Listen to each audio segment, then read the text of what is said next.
Quiero darte la bienvenida a un nuevo estudio de la Biblia aquí en el canal de YouTube. Gracias por acompañarme en esta nueva semana. Una nueva semana que al mismo tiempo es una nueva oportunidad que Dios nos está dando para seguir aprendiendo y creciendo en la gracia de nuestro Dios. Así que felicitaciones por haber llegado hasta aquí con el único objetivo de que sea Dios hablándonos a través de su palabra.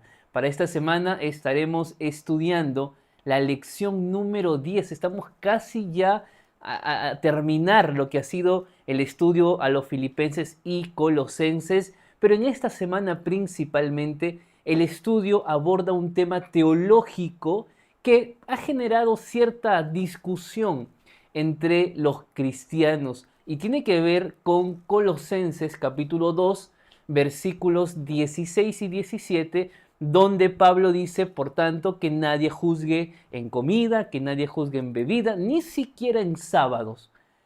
Y muchas personas han optado por interpretar el texto diciendo, ven, aquí Pablo dice que no necesitamos adorar a Dios en el día sábado y nadie tiene que juzgarnos si elegimos otro día para adorarlo. Bueno, interesante interpretación, pero siempre la palabra de Dios tiene la respuesta. Este tema teológico y otros temas más vamos a abordarlo durante la semana, así que si quieres las respuestas de todo lo que habla Colosenses capítulo 2, vamos entonces a empezar el estudio de esta semana. Ya sabes que puedes suscribirte al canal dando clic allí en el botón de suscribirse y compartirlo con aquellos que aún no conocen de este canal, pero sí necesitan de la presencia de Dios. ¿Dónde estás? Quiero orar contigo para empezar el estudio. Acompáñame. Padre Celestial, gracias por la oportunidad de estar a través de este medio digital y junto con mis amigos, mi familia cristiana en diferentes partes del mundo, poder tener este encuentro contigo a través de tu palabra. Por favor, Señor, háblanos y haznos entender tu propósito, tus planes para nuestra vida. Que nada se interponga en ese crecimiento al que tú nos has llamado. En el nombre de Jesús. Amén, Señor. Muy bien, vamos al día domingo de la lección. Y el día domingo de la lección lleva por título La sabiduría y el conocimiento de Dios. Y es que justamente vamos a estudiar durante toda esta semana el capítulo número 2 de Colosenses. Yo quiero empezar leyendo el versículo número 1. Y la Biblia dice, quiero pues que sepáis cuán grande lucha sostengo por vosotros, por los que están en la Odisea y por todos los que nunca han visto mi rostro. ¿Cuál es la lucha que tiene Pablo? Pablo dice, quiero que sepáis. Si Pablo quiere que los colosenses sepan algo, es porque los colosenses estaban ignorando algo. Y lo que estaban ignorando era muy peligroso. Lo que no estaban viendo era una amenaza real. Y menciono esto porque Pablo usa la misma figura en Romanos capítulo 11, versículo 25, donde también Pablo habla allí acerca de saber algo como riesgo o amenaza para la iglesia. Entonces, lo que Pablo va a hablar en el capítulo 2 es una preocupación que había en el corazón de Pablo, pero que los colosenses no lo estaban viendo tan así como una amenaza real. Esa lucha que tenía Pablo, según el versículo número 2, dice así, lucho para que ustedes sean consolados. Y luego dice, y para que unidos en amor, alcancen todas las riquezas de pleno entendimiento a fin de conocer el misterio de Dios el Padre y de Cristo. Pablo lucha por dos cosas. Primero, lucha para que los cristianos de Colosenses estén consolados. La palabra consolados es la misma palabra que se utiliza en Juan capítulo 15 cuando Jesús se refiere al Espíritu Santo, el Paracletos. Paracletos significa alguien que acompaña, alguien que está cerca. Lo que Pablo buscaba es que los colosenses tengan consolación. Pero esa consolación no era un elemento único. Había otro elemento y era la unidad en amor. Vamos a volver a este mismo punto. Para Pablo era importante una iglesia que encuentre consuelo en Cristo, pero también una iglesia que viva en unidad. Y la unidad, queridos hermanos, se traduce, se hace visible en el amor uno a otro. ¿Por qué? ¿Cuán importante o por qué para Pablo era importante una iglesia consolada por Dios y una iglesia que vive en unidad? Entonces Pablo dice que cuando hay unidad y el Espíritu Santo mora en la iglesia, ¿qué ocurre en esa iglesia? Pablo dice, así alcanzarán, es decir, la meta, hay una meta para la iglesia, hay una meta para todo cristiano. ¿Cuál es esa meta? Así alcanzarán todas las riquezas del pleno entendimiento. ¡Wow! Imagínense. Pablo dice, si la iglesia vive en unidad, vive en amor, vive en la consolación del Espíritu Santo, esa iglesia va a llegar a una meta. Y la meta que va a alcanzar es una meta de riqueza. ¡Qué increíble! Y vamos a explorar un poco más esto. Esa riqueza es riqueza de entendimiento. Yo no sé, pero la gente hoy en día sufre por entender las cosas. Sufre por comprender lo que vive. Sufre porque no sabe tomar decisiones correctas. Sufre porque cada vez que quiere hacer algo, falla. Pablo dice, hay la posibilidad de que todo cristiano tenga plenitud de entendimiento. ¿Tú te imaginas la bendición que sería que nosotros tengamos plenitud para entender las cosas? El texto bíblico dice, versículo número 2, la parte final, a fin de conocer el misterio de Dios el Padre y de Cristo. Ese misterio ya lo hemos hablado la semana anterior. ¿Cuál era ese misterio? El plan de salvación en Cristo Jesús, tanto para judíos como para gentiles. Es decir, el plan de salvación para toda la humanidad.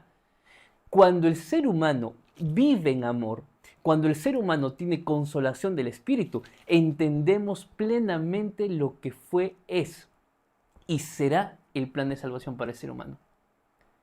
¿Sabes por qué esto es importante? Porque esto repercute en la vida diaria.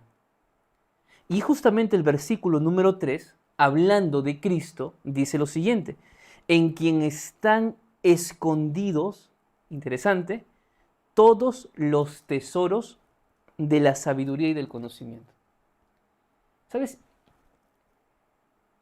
La gente paga por conocimiento. La gente paga por querer encontrar paz para su vida. La gente busca de una u otra manera sentirse realizado, sentirse valorado, sentir que su vida tiene un propósito. El problema es que busca donde no debe. Y cuando el ser humano busca algo donde no debe buscar, ¿qué es lo que va a ocurrir? Ciertamente no va a encontrar aquello que necesita.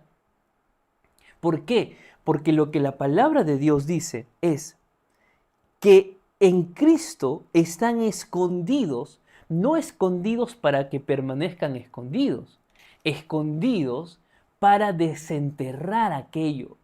La bendición de tener a Cristo en la vida es que si nosotros vamos continuamente a Cristo, vamos a poder ver maravillas, conocimiento, entendimiento. El texto dice, todos los tesoros,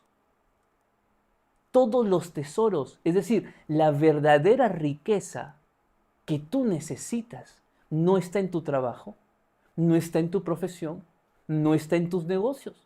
La verdadera riqueza que tú y yo necesitamos, la riqueza total, todos los tesoros, no algunos, todo lo que el ser humano necesita. Y ese todo se resume en sabiduría y en conocimiento. Nunca van separados, siempre van de la mano. Conocimiento implica la capacidad para conocer, entender las cosas, aprender, pero la sabiduría tiene que ver con cómo aquel conocimiento que yo tengo me lleva en la vida a tomar decisiones correctas. Mucha gente es inteligente, pero no toda gente inteligente toma buenas decisiones. Hay gente que es muy talentosa en un área de la salud, en un área de las matemáticas, en un área de la biología, en un área médica, etcétera, etcétera. Pero ser experto en un área no te hace una persona sabia. Ser experto en un área no te hace feliz, no te hace tener paz. ¿Por qué? Porque el ser humano busca la sabiduría por aquí y busca el conocimiento por acá. Y Dios dice, no, la sabiduría y el conocimiento están juntos. Y está en Cristo Jesús. Para Pablo era importante, y es importante, que podamos desenterrar aquellos tesoros que te van a hacer sabio en esta vida. Y la única manera de desenterrar es yendo a Cristo todos los días de tu vida. Orando, arrodillándote, leyendo, meditando, reflexionando, haciendo el bien, predicando, compartiendo el Evangelio. Así encuentras las riquezas. Así entras en comunión con el Señor. Y cuando tu vida está en comunión con Dios, no tienes miedo a tomar decisiones. ¿Por qué? Porque Dios está contigo. Por eso, Pablo, en el versículo número 6, entra a un siguiente tema. Y él dice, por tanto, es decir, luego de haber hablado esto anterior, por lo tanto, de la manera que habéis recibido al Señor Jesucristo, andad en Él. Hermanos, acá hay un punto importante. Probablemente tú que me estás viendo, eres una persona bautizada. Por el bautismo de inmersión, no por el bautismo de aspersión, que por cierto voy a tocar ese punto un poco más adelante de este video. Cuando tú te entregas a Cristo, cuando tú naces para una vida nueva, lo que dijimos la semana pasada, no es simplemente nacer, no es simplemente morir al pecado, no es simplemente querer el perdón, no es eso únicamente, es andar, caminar. Y de hecho la palabra andar en el idioma griego es peripateo, que significa comportarse bien, es decir, o comportarse, es decir, cuando tú naces, te entregas a Cristo, cuando tú recibes al Señor Jesucristo en tu vida, lo que tiene que pasar ahora en tu vida es que debes comportarte como Cristo se comportó en esta tierra. Ahora, yo te pregunto, ¿eso está pasando en tu vida ahora? ¿Cuán lejano está esa imagen, ese carácter de Cristo con relación a tu experiencia cristiana? Porque el objetivo es andar en Él. Ahora, quizá tú te preguntarás, pastor, yo siempre he querido andar en Cristo y no puedo. Pastor, yo intento, pero mi esposo me quita la paciencia. Pastor, yo quiero, pero tener a mis hijos fuera de la iglesia me desanima. Pastor, yo quiero andar en Cristo, pero la falta de trabajo es mi debilidad. Si tú quieres andar en Cristo, entonces entremos al día lunes de la lección. El día lunes de la lección lleva por título Arraigados y creciendo en Cristo. Porque en el versículo número 7, Pablo va a explicar cómo se anda en Cristo. Y creo que es lo que nos interesa saber. Entonces, yo voy a leer el versículo 7. La Biblia dice lo siguiente. Arraigados y sobreedificados en Él y confirmados en la fe, así como habéis sido enseñados, abundando en acciones de gracias. Nadie es cristiano porque dice ser cristiano. Nadie es cristiano solamente porque cree que yendo a la iglesia aquello ya lo hace cristiano. No es así. Ser cristiano tiene que ver con una práctica activa, continua, permanente. Pero esa práctica continua, permanente, tiene un comienzo. El comienzo es cuando recibes al Señor. El comienzo es cuando te entregas a Cristo, pero ese comienzo debe continuar. Por eso, ¿qué necesitamos para andar en Él? Primero, el texto dice arraigados. Y la palabra arraigados, en otras versiones dice enraizados. Es decir, aquí Pablo usa la figura agrícola. ¿Para qué? Para explicarnos que la hermosura de las hojas de un árbol, que la belleza de las ramas de un árbol depende de su raíz. Que cuanto crezca ese árbol y cuanto fruto pueda dar ese árbol, depende de su raíz.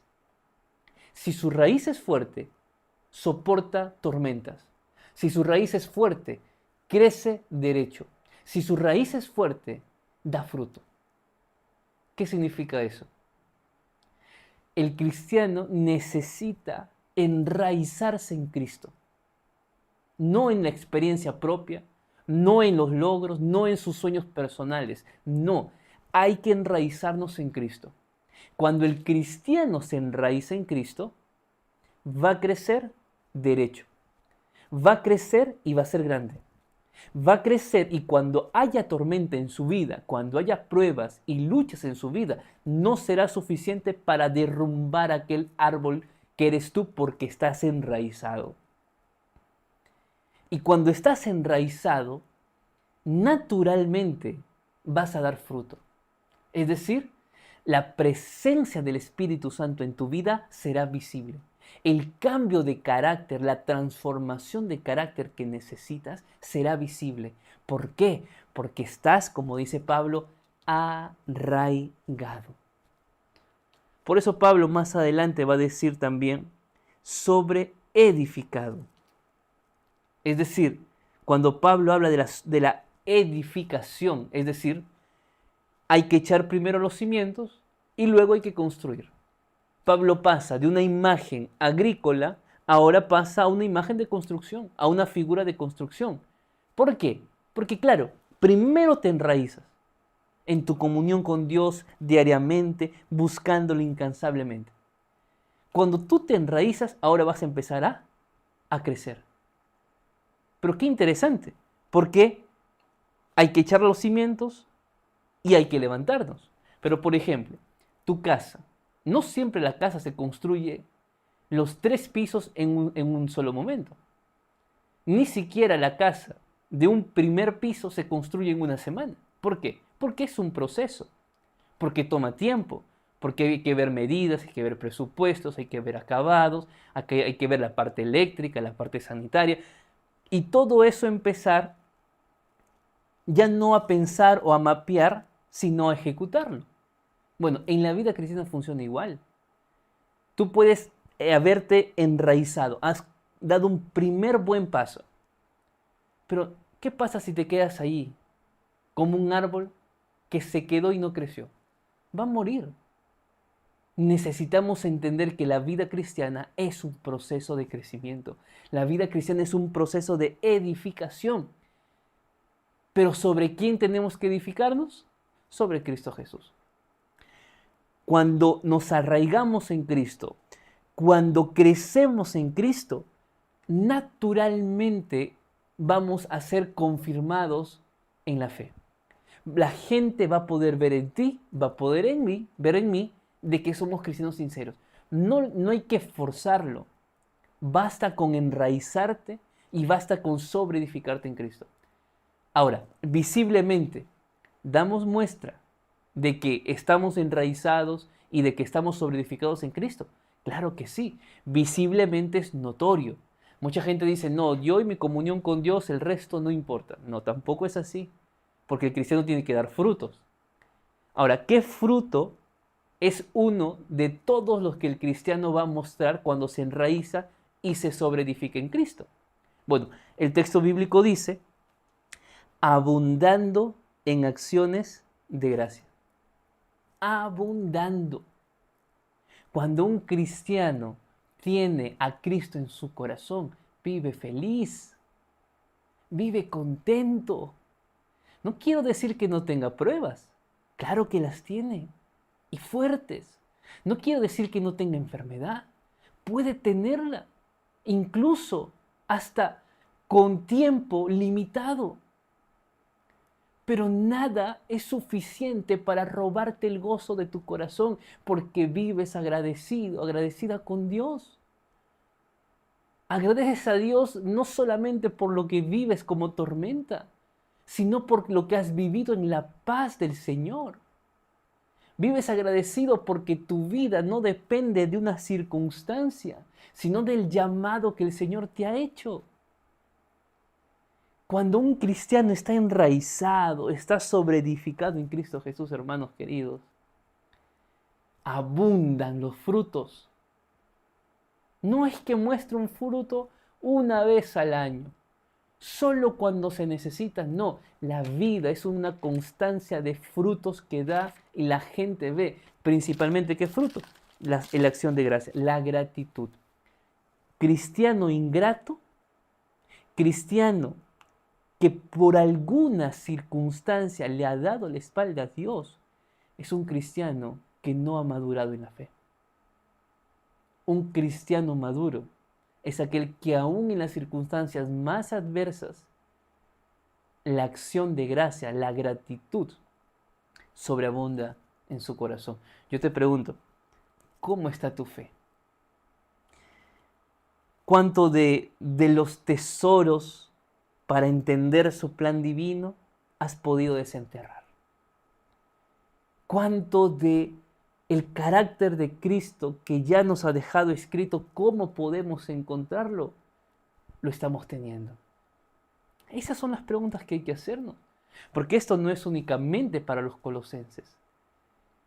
Arraigarnos y crecer en Cristo es también una obra que tenemos que hacer tú y yo, hermano querido. El día martes de la lección lleva por título Clavados en la cruz. Y aquí empieza justamente esta parte teológica que a veces ha generado ciertas dudas, cuestionamientos en algunas iglesias. Bueno, yo voy a leer el texto desde el versículo 11. La Biblia dice así: en Él, es decir, en Cristo, también fuisteis circuncidados con circuncisión no hecha por mano de hombre, sino por la circuncisión de Cristo. Voy a parar aquí para explicar. ¿Qué está pasando? Aparentemente hay problemas en la iglesia de los colosenses, o aparentemente hay problemas con los colosenses, cristianos, que vale decir que la gran mayoría eran gentiles, convertidos al cristianismo. No faltaban aquellos judíos tradicionalistas. No voy a decir conservadores, porque ser conservador es diferente a ser tradicionalista. Estos eran tradicionalistas. Y estos tradicionalistas tenían cierto problema con los cristianos gentiles que se habían convertido al cristianismo. ¿Cuál era ese problema? El primer problema era la circuncisión. Porque claro, el judío tradicionalista seguía pensando que para ser salvo o del pueblo de Dios había que circuncidarse físicamente. Pero ya Pablo había dicho que no era necesario, menos para el gentil.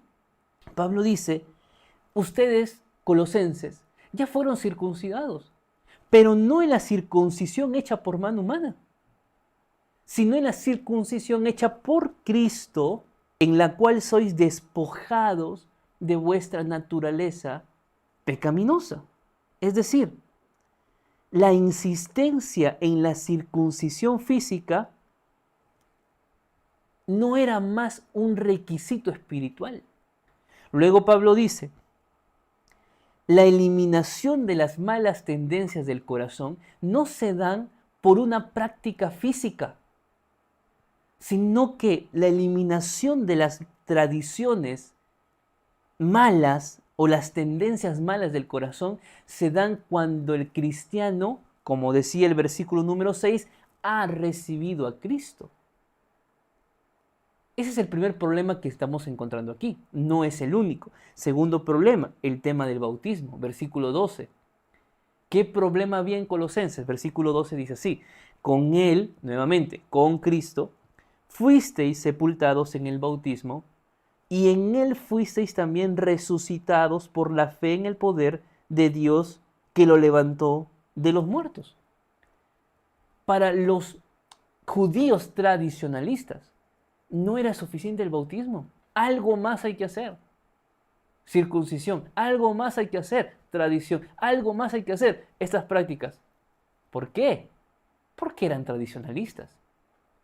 No toda tradición es mala, pero cuando no está de acuerdo a la línea de tiempo divina, genera un problema entre cristianos sinceros. Aquí hay un tema teológico muy fuerte, y es el bautismo siendo sepultado, es decir, siendo sumergido.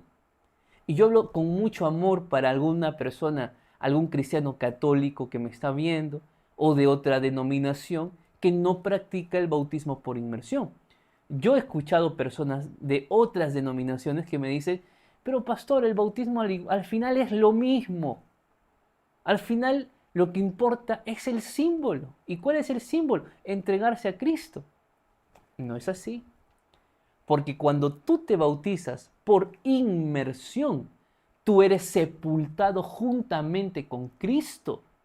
Cuando tú te bautizas por inmersión, así como Cristo primero murió y luego resucitó, el cristiano muere a su vida de pecado para luego resucitar a una vida nueva. Esa experiencia simbólica no la tiene si el bautismo se hace de otra manera. El bautismo bíblico, el bautismo aceptado por Dios, es únicamente el bautismo por inmersión. Es así. Y esto era un problema también para los colosenses. Luego, en el versículo número 14, Él, es decir, Cristo, anuló el acta de los decretos que había contra nosotros, que nos eran contraria, y la quitó de en medio clavándolo en la cruz. ¿Y qué dice mucha gente? Aquí está el texto para fundamentar que Cristo clavó la ley en la cruz. Y por lo tanto no es necesario más guardar los mandamientos. Primero, ¿anuló algo Cristo en la cruz? Sí, esa es una realidad. Eso es lo que el texto bíblico dice. La pregunta es, ¿qué anuló? Y el texto dice que Él anuló el acta de los decretos. Y acá hay una expresión interesante en el griego. Acta de los decretos es hierógrafon tois dogmasin o dogmasin. Es interesante esta frase porque cuando dice la palabra acta se refiere a un documento. Cuando dice la palabra acta se refiere a un código escrito en el contexto de una deuda, porque está hablando de la deuda del pecado. Pero está haciendo referencia a algo escrito. Pero el texto lo coloca algo escrito de los decretos, es decir, algo escrito de los dogmas. ¿Qué era aquello que estaba escrito y que era un dogma? Lo que Pablo dice justamente en el versículo 11. El problema de la circuncisión, que era una tradición escrita. Alguien dirá, pero pastor, acá también se puede referir a los 10 mandamientos. Yo te digo dos cosas. Primero, mucha gente usando este texto quiere invalidar el cuarto mandamiento, que es el sábado. Mi pregunta es, ¿por qué no invalidan todos? ¿Por qué solo el sábado? ¿Acaso aquí hace referencia al solo al séptimo día? No. Entonces, o se invalida todo o no se invalida nada. Tercera cosa que quiero decir, ¿por qué no se refiere a la ley de Dios, a la ley moral, a los 10 mandamientos? Porque la palabra griega que se utiliza para hablar de los 10 mandamientos no es la palabra que utiliza Pablo para hablar de acta de decretos. Cuando Pablo habla acerca de la ley de Cristo de la ley de Dios, de los 10 mandamientos, Pablo usa el término griego nomos. Pero aquí Pablo usa el término geirógrafos. No es la misma expresión, es más, geirógrafos es la única vez que aparece aquí en la Biblia. Por lo cual te hace entender que Pablo quería tener cuidado en no generar una confusión teológica en la gente, haciendo pensar que si utilizaba la palabra nomos podría generar un caos. Pero Pablo dice no, nomos no, geirógrafo. Entonces, este texto nos muestra que no se refiere a que la ley fue clavada en la cruz. No la ley moral, pero sí la otra ley, la ley ceremonial. Yo quiero terminar esta parte del día martes de la lección diciendo lo siguiente. El ser humano tristemente ha buscado de qué manera hacer algo más por la salvación.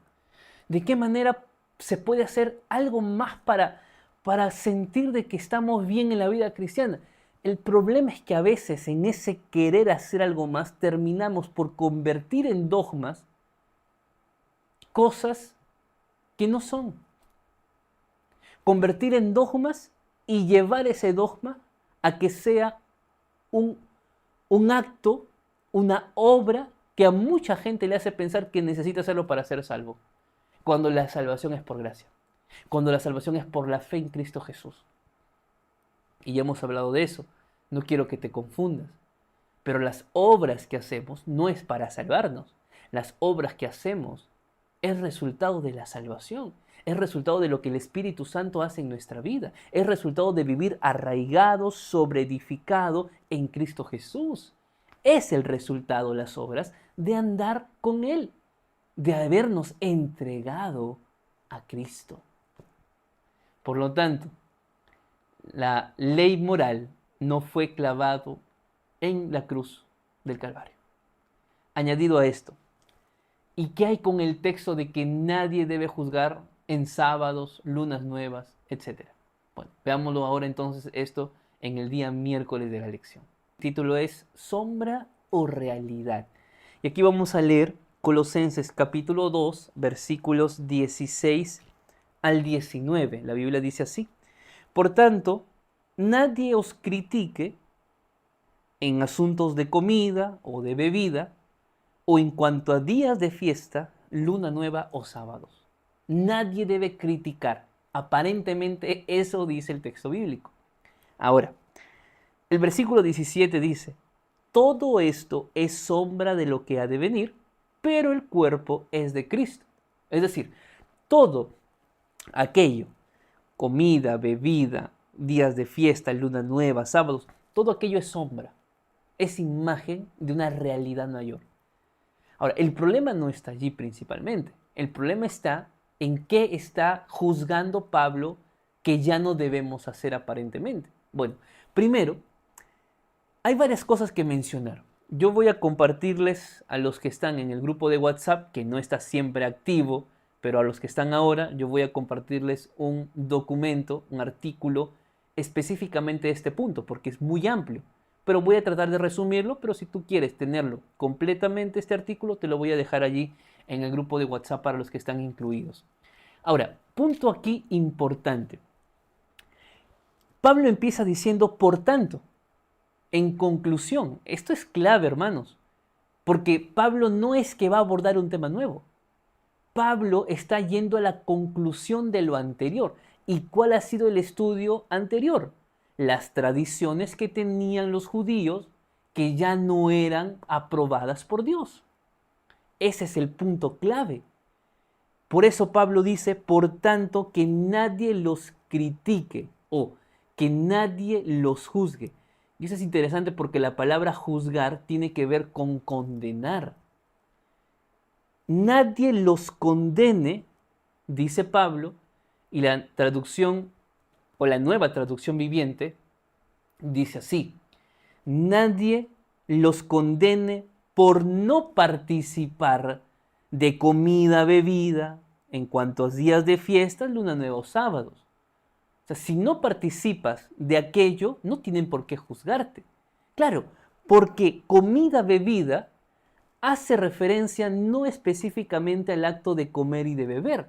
Al estar en un contexto de fiestas ceremoniales, porque habla de días de fiesta, habla de lunas nuevas, habla de sábados, al referirse a temas ceremoniales, este asunto de comer y beber se refiere principalmente al acto de ofrendar, cuando daban ofrenda en animales, comidas y otros, justamente en el contexto de estas fiestas.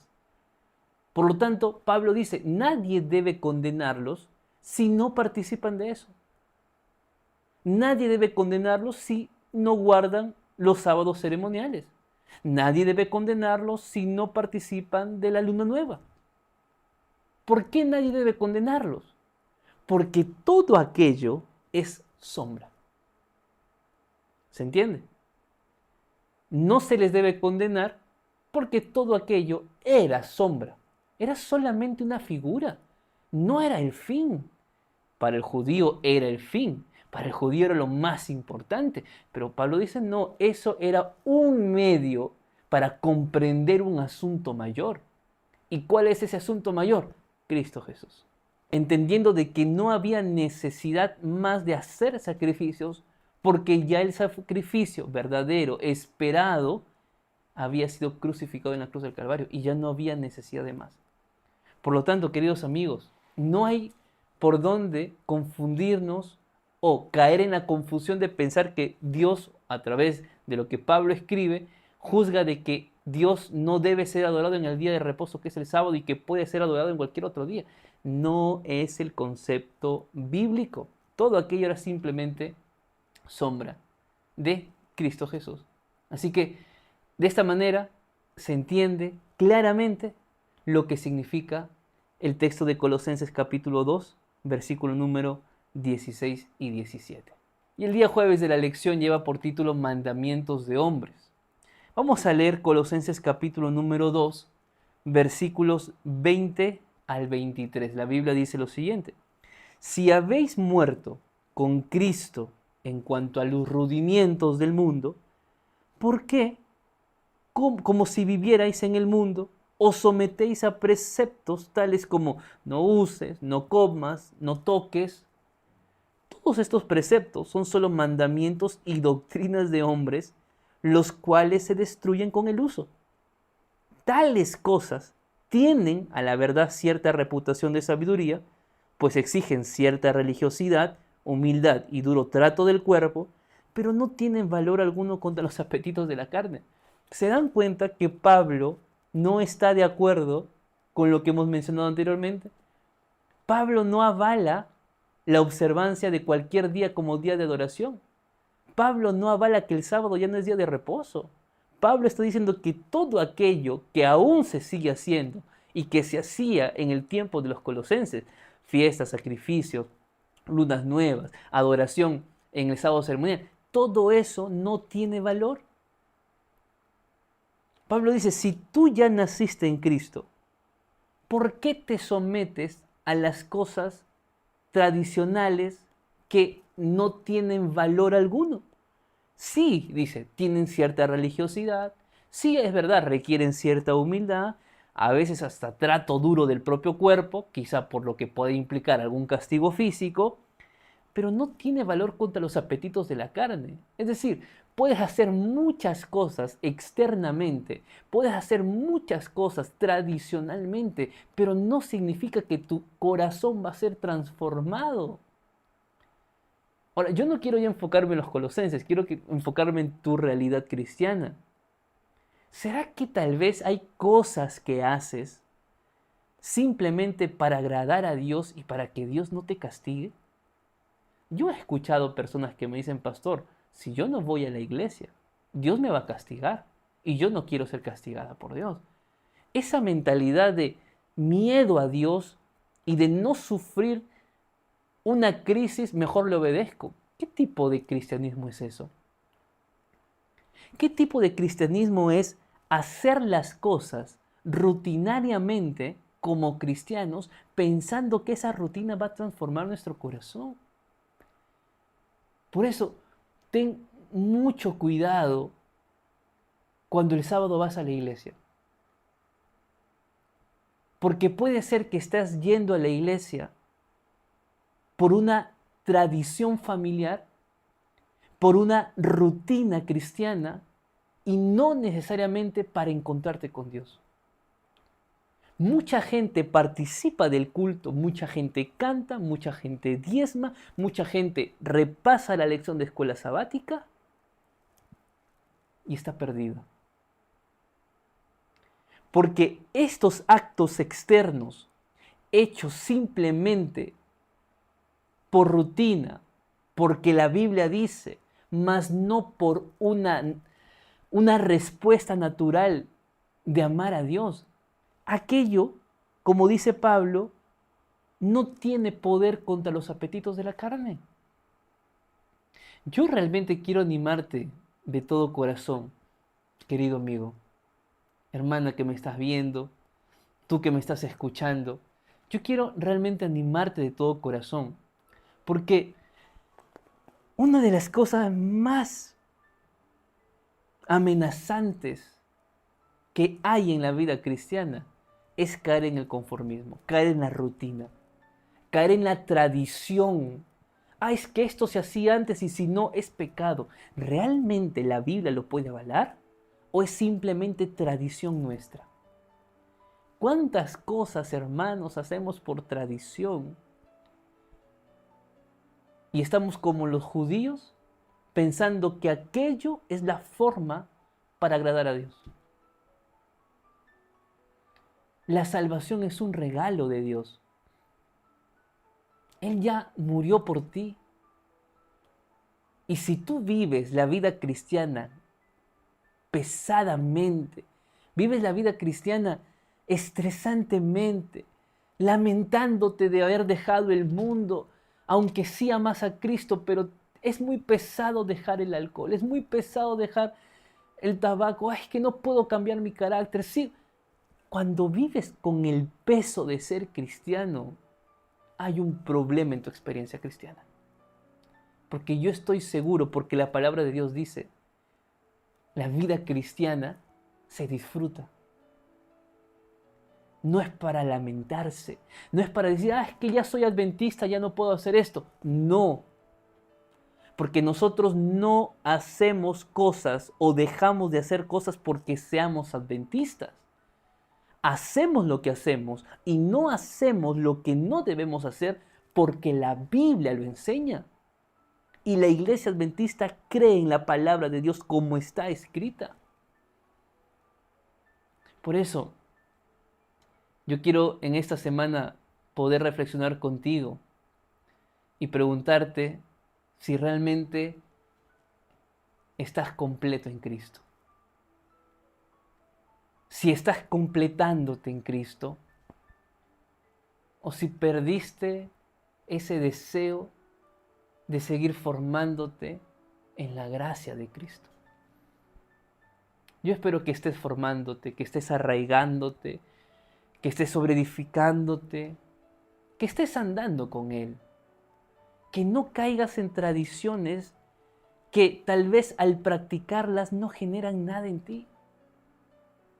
Ríndete al Espíritu Santo, en comunión con el Señor. Cuando haces eso, encontrarás las respuestas en Cristo Jesús que tú necesitas. Tú tal vez hasta hoy te preguntas, pastor, ¿esto será bueno?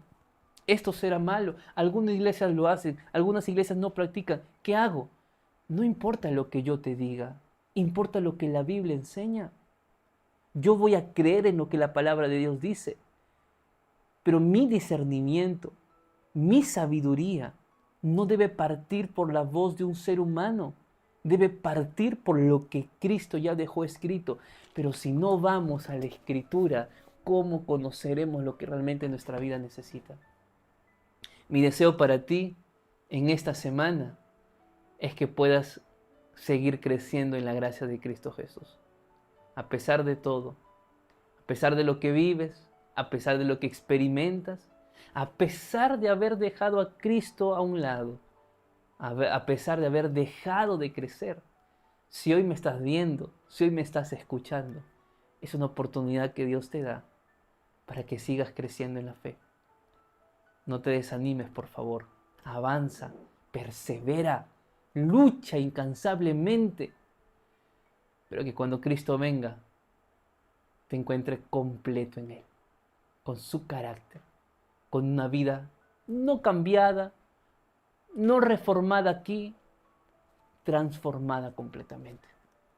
Pídeselo al Señor en esta semana. Te mando un abrazo, que Dios te bendiga y si Dios permite nos vemos la siguiente semana. Chao, chao.